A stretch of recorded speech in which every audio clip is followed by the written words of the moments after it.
Τώρα, πάμε να αλλάξουμε τελείως θέμα και κλίμα. Πάμε στα ευχάριστα, πάμε στα πολιτιστικά, αυτά που διευρύνουν τον τρόπο που σκεφτόμαστε.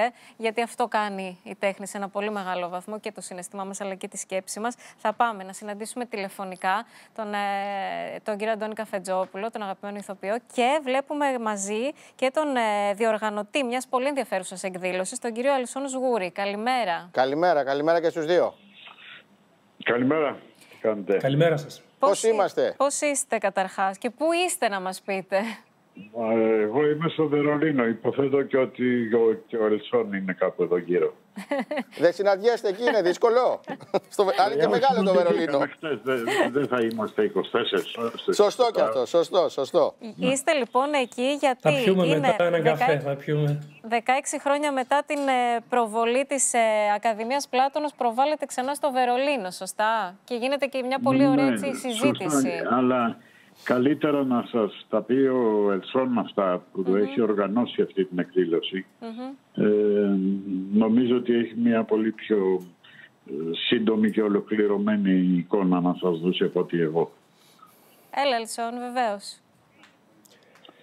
Ναι, ακριβώς όπως το είπατε, 16 χρόνια μετά την ξαναπροβάλλουμε την Ακαδημία Πλάτωνα στο Βερολίνο. Έχει προβληθεί φυσικά σε όλη τη Γερμανία τότε όταν βγήκε το 2009-2010.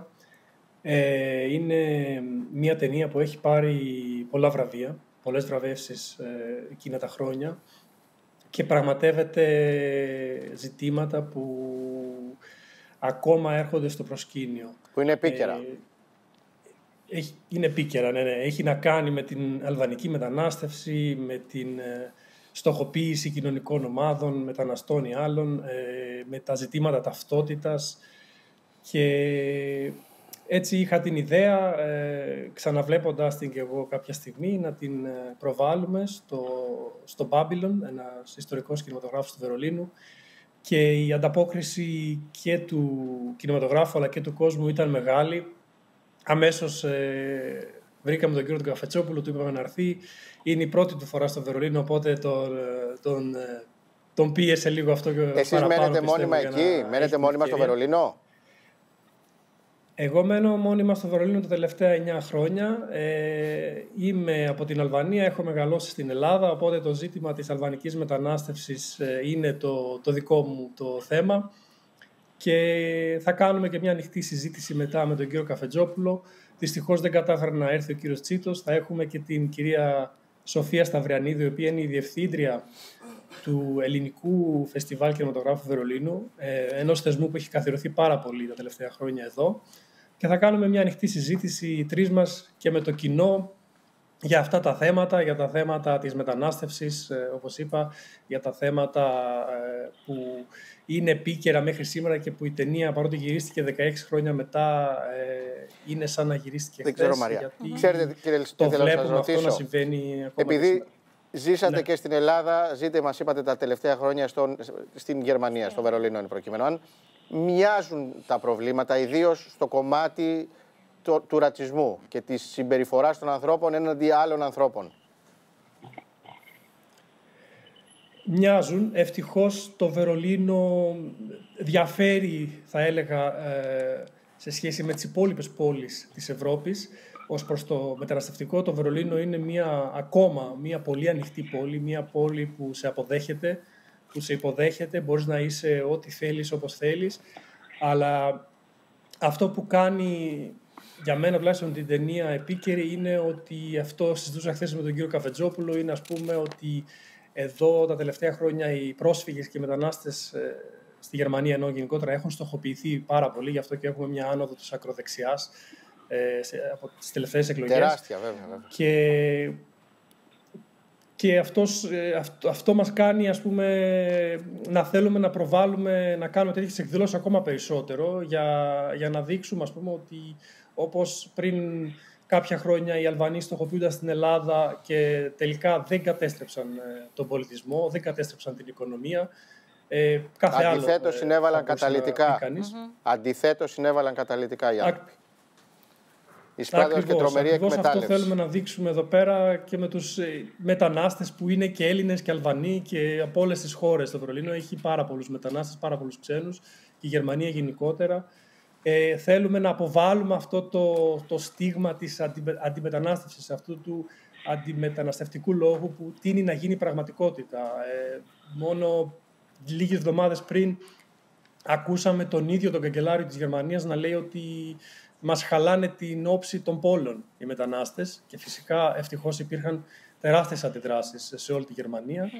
Και αυτό θέλουμε να δείξουμε, ότι οι μετανάστες δεν χαλάνε την όψη των πόλων. Είναι κάθε άλλο. Είναι και αυτά που συμβαίνουν στη Γερμανία, είναι και αυτά, κύριε Καφετζόπουλο, που συμβαίνουν και στην Ελλάδα. Γιατί ακούμε, όχι ακριβώς αντίστοιχες εκφράσεις, αλλά βλέπουμε μια αλλαγή στην πολιτική της κυβέρνησης σε σχέση με το μεταναστευτικό. Δεν ξέρω αν και αυτό ήταν λόγος για να ανοίξετε τη συζήτηση. Παγκόσμια ακούμε τα ίδια πράγματα. Πλέον δεν είναι ένα τοπικό ελληνικό πρόβλημα. Αυτό που έλυσε ο Ελσόν, μικρό παιδάκι, όταν ήρθε από την Αλβανία,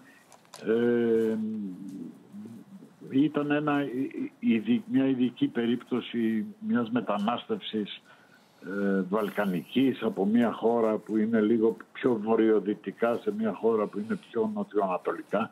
Ήταν μια εξαίρεση. Και παρόλα αυτά οι αντιδράσεις από τότε, η ουσία τους ήταν παρόμοια με τις παγκόσμιες αντιδράσεις που βλέπουμε τώρα απέναντι σε ένα φαινόμενο που δεν είναι πια τοπικό. Δεν είναι τοπικό με την έννοια που ήταν η αλβανική μετανάστευση στην Ελλάδα. Είναι ένα παγκόσμιο φαινόμενο, και σε τελευταία ανάλυση αυτό που δεν έχω σταματήσει ποτέ να λέω εδώ και 20 χρόνια είναι ότι πρόκειται για φυσικό φαινόμενο. Είναι σαν τη βροχή. Είναι κάτι το οποίο δεν μπορείς να ανακόψεις. Οι άνθρωποι από την αυγή της ύπαρξης ανθρωπότητας εδώ και 300.000 χρόνια, 200, από τότε που υπάρχει ο Homo sapiens, όταν τελειώνουν οι πόροι εκεί που ζουν, μετακινούνται προς περιοχές που ελπίζουν και προσδοκούν ότι θα ζήσουν κάτι καλύτερο, θα καταφέρουν να επιβιώσουν. Αυτό είναι ένα φυσικό φαινόμενο.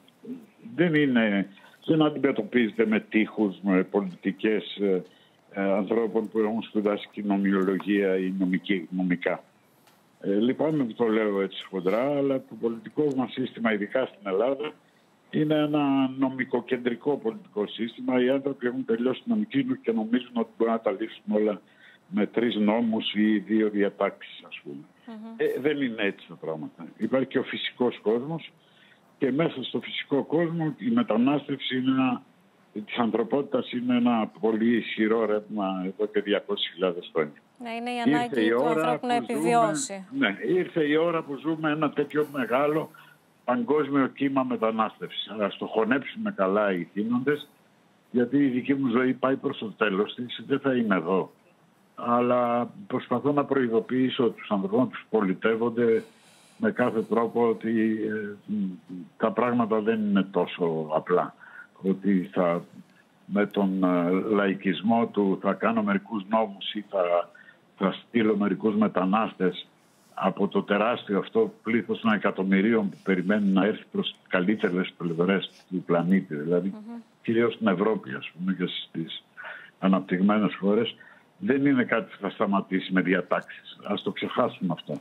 Σωστό. Και θα χαρούμε πολύ να σας έχουμε κάποια στιγμή και εδώ. Να συζητήσουμε για την παράσταση στη θεατρική. Και για τη θεατρική παράσταση. Το Άσπρο Μαύρο είναι στο Θέατρο Επικολονό, σωστά? Ναι, να παίζουμε με τον Ζερόμ Καλούτα στο Επικολονό.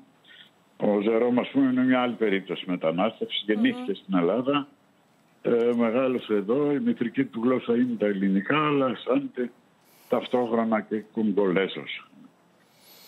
Λοιπόν, ευχαριστούμε πολύ και δεν πρέπει να ξεχνάμε ότι ρατσισμός είναι να μισείς κάτι που αποτύχει δεν είσαι. Ευχαριστούμε πάρα πολύ και τους δύο. Καλή επιτυχία στην εκδήλωση, να είστε καλά. Καλή επιτυχία, ωραία πρωτοβουλία, Ακαδημία Πλάτωνος, που επαναπροβάλλεται στο Βερολίνο για συγκεκριμένους λόγους και την άνθηση των ρατσιστικών φαινομένων που έχει η Γερμανία. Αναβιώνουν ναζιστικά κόμματα εκεί, ό,τι πιο απεχθές στην ιστορία του κόσμου. Και η ακροδεξιά σε όλη την Ευρώπη.